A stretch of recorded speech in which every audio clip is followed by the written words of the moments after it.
Hello, this is Ashok. Welcome to Political Corridor. మాజీ ముఖ్యమంత్రి జగన్మోహన్ రెడ్డి సెక్యూరిటీకి సంబంధించి ఇప్పుడు పెద్ద ఎత్తున చర్చ జరుగుతుంది. ఇప్పటికే ఆయనకి సెక్యూరిటీ కల్పించాలని చెప్పేసి కోర్టులో కావచ్చు, అలాగే గవర్నర్ కావచ్చు, రాష్ట్ర ప్రభుత్వానికి కూడా వినతి పత్రాన్ని అందజేసినటువంటి నేపథ్యంలో జగన్మోహన్ రెడ్డి సెక్యూరిటీకి సంబంధించిన అంశం మీద రోజుకో చర్చ జరుగుతుంది. అయితే కేంద్రానికి సంబంధించి కేంద్ర హోంశాఖ కూడా వైసీపీ ఎంపీలు కలిసి దానికి సంబంధించిన వినతి పత్రాన్ని ఇచ్చారు.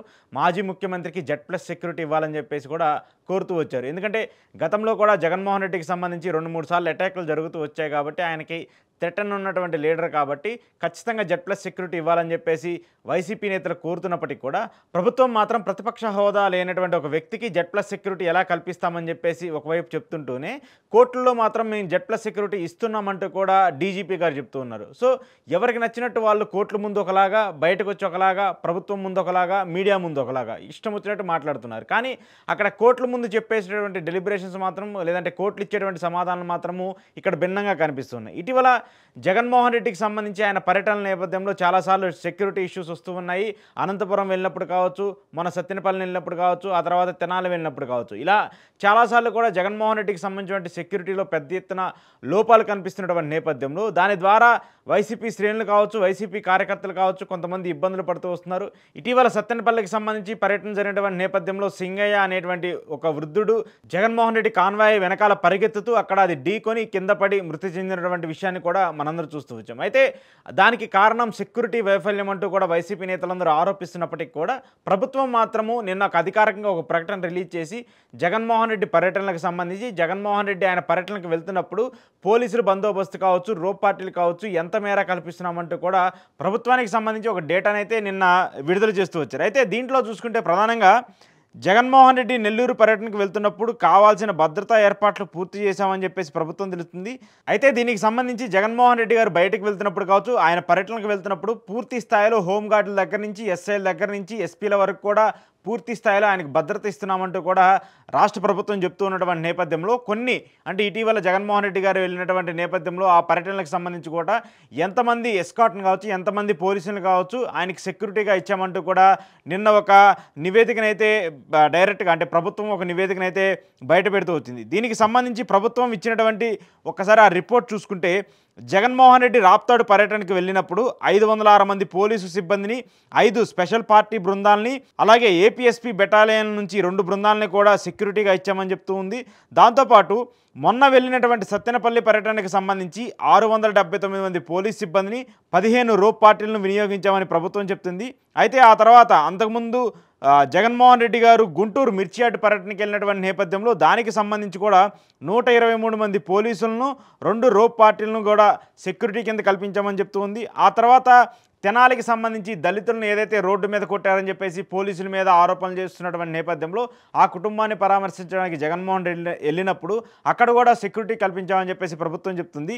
దానికి సంబంధించి చూసుకుంటే తెనాలి పర్యటనకు జగన్మోహన్ రెడ్డి వెళ్ళినప్పుడు 123 మంది పోలీసులను, 2 రోప్ పార్టీలను పెట్టామని చెప్పేసి పేర్కొంటూ వస్తుంది. అంతేకాకుండా జవాన్ అంటే ఇటీవల ఏదైతే ఆపరేషన్ సింధూర్కి సంబంధించినటువంటి ఘటన జరిగినటువంటి నేపథ్యంలో ఆంధ్రప్రదేశ్కి చెందినటువంటి మురళీ నాయక్ చనిపోయినటువంటి నేపథ్యంలో ఆయనని, ఆయన కుటుంబాన్ని పరామర్శించడానికి మాజీ ముఖ్యమంత్రి వెళ్ళినప్పుడు అప్పుడు కూడా 394 మందితో భద్రత కల్పించామని చెప్పేసి రాష్ట్ర ప్రభుత్వం చెప్తూ వస్తుంది. సో ఇవన్నీ చూస్తూ ఉన్నప్పుడు ప్రభుత్వానికి సంబంధించి జగన్మోహన్ రెడ్డి ఎప్పుడు బయటకు వెళ్ళినా, జగన్మోహన్ రెడ్డి ఏ ప్రోగ్రాంకి వెళ్ళినా దానికి సంబంధించి పూర్తి స్థాయిలో పోలీసుల మేర, పోలీసులు ఎంతవరకు సెక్యూరిటీ ఇవ్వగలరో, పోలీసులు ఎంతవరకు భద్రత ఇవ్వాలో ఆ మేర మేము సెక్యూరిటీ కల్పిస్తున్నామని చెప్పేసి హోంమంత్రి గారు కావచ్చు, అలాగే డీజీపీ గారు నిన్న అధికారికంగా ఆయన ప్రకటిస్తూ వచ్చారు. అంటే ఇక్కడ ఆంధ్రప్రదేశ్ రాష్ట్ర ప్రభుత్వం చెప్తుంది ఏంటంటే ఒక మాజీ ముఖ్యమంత్రి అంటే ప్రతిపక్ష హోదా లేకపోయినప్పటికీ ఒక ఎమ్మెల్యే కంటే ఎక్కువ ఉన్నటువంటి వ్యక్తికి కూడా మేము ఈ మేర సెక్యూరిటీ ఇస్తున్నామంటూ కూడా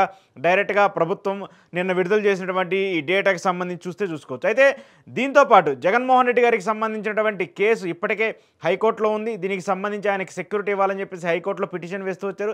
దానికి సంబంధించి విచారణ కూడా జరుగుతుంది. అయితే ఇలాంటి నేపథ్యంలో ఆయన కేంద్రాన్ని కూడా కోరుతూ వచ్చింది ఏంటంటే ఎన్ఎస్జీ కమాండోలతో కావచ్చు, అలాగే ఏదైతే కేంద్రానికి సంబంధించిన స్పెషల్ ఏజెన్సీలు ఉంటాయో ఆ ఏజెన్సీలకు సంబంధించి రాష్ట్ర ప్రభుత్వం పట్టించుకోవట్లేదు కాబట్టి మీరైనా ప్రత్యేక దృష్టి పెట్టి జెడ్+ సెక్యూరిటీ కల్పించాలని చెప్పేసి ఆయన కేంద్ర ప్రభుత్వాన్ని కూడా కోరారు. దీనికి సంబంధించి కోర్టులో కేసు నడుస్తున్నటువంటి నేపథ్యంలో కేంద్రానికి సంబంధించినటువంటి ఐబీ అంటే ఇంటెలిజెన్స్ బ్యూరో ఒక కీలక ప్రకటన చేసింది. మాజీ ముఖ్యమంత్రి జగన్మోహన్ రెడ్డికి ఎలాంటి థ్రెట్ లేదు, ఆయనకి ఎలాంటి ప్రాణహాని లేదంటూ కూడా ఇంటెలిజెన్స్ బ్యూరో చెప్తూ వచ్చింది. అయితే దీనికి సంబంధించి నిన్న కోర్టులో ఇంటెలిజెన్స్ బ్యూరో చీఫ్ చెప్పినటువంటి అంటే దీనికి సంబంధించిన ఆ కేసు కోసము మాట్లాడినటువంటి ప్రతినిధి చెప్పినటువంటి మాటలు ఒకసారి వింటే, మాజీ ముఖ్యమంత్రి వైసీపీ అధినేత జగన్మోహన్ రెడ్డికి ఎలాంటి ప్రాణహాని ముప్పు లేదని కేంద్ర ఇంటెలిజెన్స్ బ్యూరో నివేదిక సమర్పించింది. ఆంధ్రప్రదేశ్ హైకోర్టులో డిప్యూటీ సోలిసిటర్ జనరల్ నివేదించింది. కౌంటర్ దాఖలు చేయాలని కేంద్ర ప్రభుత్వాన్ని హైకోర్టు ఆదేశించింది. తనకు జెడ్+ కేటగిరీ భద్రతను పునరుద్ధరించాలని కేంద్ర హోంశాఖను ఆదేశించేలా హైకోర్టులో జగన్ పిటిషన్ వేశారు. ఎన్ఎస్జీ లేదా సిఆర్పిఎఫ్ సిబ్బందితో సెక్యూరిటీ కల్పించాలని పిటిషన్లో మాజీ ముఖ్యమంత్రి జగన్మోహన్ రెడ్డి కోరారు. సో దీనికి సంబంధించి చూసుకుంటే ఇటు రాష్ట్ర ప్రభుత్వం ఏమో జగన్మోహన్ రెడ్డి ఎక్కడికి వెళ్ళినా, జగన్మోహన్ రెడ్డికి సంబంధించినటువంటి ఆయన ఏ పర్యటన చేసినా పూర్తి స్థాయిలో మేము ఎలాంటి భద్రత ఇవ్వాలో అలాంటి భద్రత ఇస్తామని చెప్పేసి రాష్ట్ర ప్రభుత్వానికి సంబంధించినటువంటి పోలీసులు ఇలా చెప్తున్నారు. ఒకవేళ కేంద్రం దగ్గరికి వెళ్ళి కేంద్ర భద్రతకు సంబంధించినటువంటి కేంద్రం భద్రత ఇవ్వమని కోరినప్పుడేమో కేంద్రమేమో జగన్మోహన్ రెడ్డికి ఎలాంటి ఇబ్బంది లేదు, ఆయనకి ఎలాంటి ప్రాణహాని లేదు, ఎలాంటి ముప్పు లేదని చెప్పేసి ఐబీ చెప్తుంది, అంటే ఇంటెలిజెన్స్ బ్యూరో చెప్తుంది. ఇటు చూస్తేనేమో వీళ్ళు ఒకలా, కేంద్ర ప్రభుత్వం ఒకలా చెప్తూ ఉన్నారు. అయితే ఇక్కడ కేంద్ర ప్రభుత్వం స్పెషల్ ఎన్ఎస్జీ కమాండోలు కావచ్చు, లేదంటే సిఆర్పిఎఫ్ సెక్యూరిటీని ఇచ్చే పరిస్థితి ఉంటుందా లేదనేది కూడా ఒకసారి గమనించుకోగలిగితే, ఉదాహరణకు ఆంధ్రప్రదేశ్ రాష్ట్రానికి సంబంధించి చాలామందికి అంటే అధికారంలో ఉన్నా లేకపోయినా సెక్యూరిటీ అనుభవించేటువంటి వ్యక్తులు చాలామంది ఉన్నారు. ఉదాహరణకు బీసీవై పార్టీ రామచంద్రరావు అనేటువంటి వ్యక్తి అందరికీ తెలిసినటువంటి వ్యక్తే.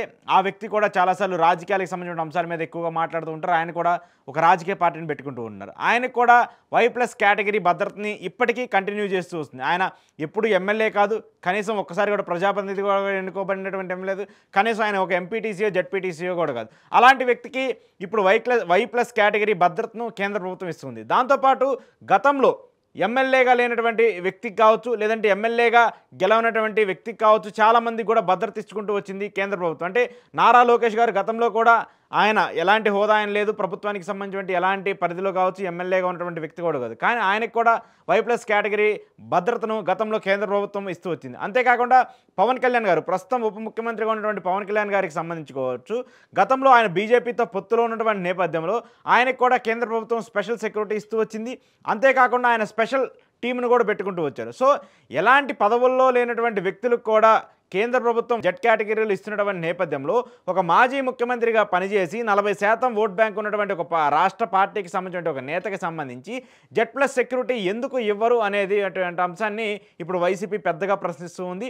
కేంద్ర ప్రభుత్వం చూస్తేనేమో ఒకలా, రాష్ట్ర ప్రభుత్వం చూస్తేనేమో మరోలా మాట్లాడుతున్నటువంటి నేపథ్యంలో జగన్మోహన్ రెడ్డికి సంబంధించిన భద్రతను రాష్ట్ర ప్రభుత్వాలు, కేంద్ర ప్రభుత్వాలకు గాలికి వదిలేశాయా అనేటువంటి ఒక చర్చ ఇప్పుడు ఆంధ్రప్రదేశ్లో జరుగుతుంది. ఎందుకంటే విశాఖకు సంబంధించి ఆయన మీద కోడికత్తి దాడి జరిగినటువంటి సమయం కావచ్చు, దాంతోపాటు ఇటీవల ఎన్నికల క్యాంపెయిన్లో విజయవాడకి సంబంధించి ఆయన మీద గులకరాయి దాడి కావచ్చు, అంతేకాకుండా రాప్తాడుకు సంబంధించి ఆయన రాప్తాడు వెళ్ళినప్పుడు ఆయన హెలికాప్టర్కి సంబంధించి ఆయన హెలికాప్టర్ మీద జరిగినటువంటి దాడి కావచ్చు. ఈ దాడులన్నీ చూస్తున్నప్పుడు ఈ దాడులన్నీ ప్రభుత్వానికి కనిపించట్లేదా, కేంద్ర ప్రభుత్వానికి కనిపించట్లేదా, రాష్ట్ర ప్రభుత్వానికి కనిపించట్లేదా?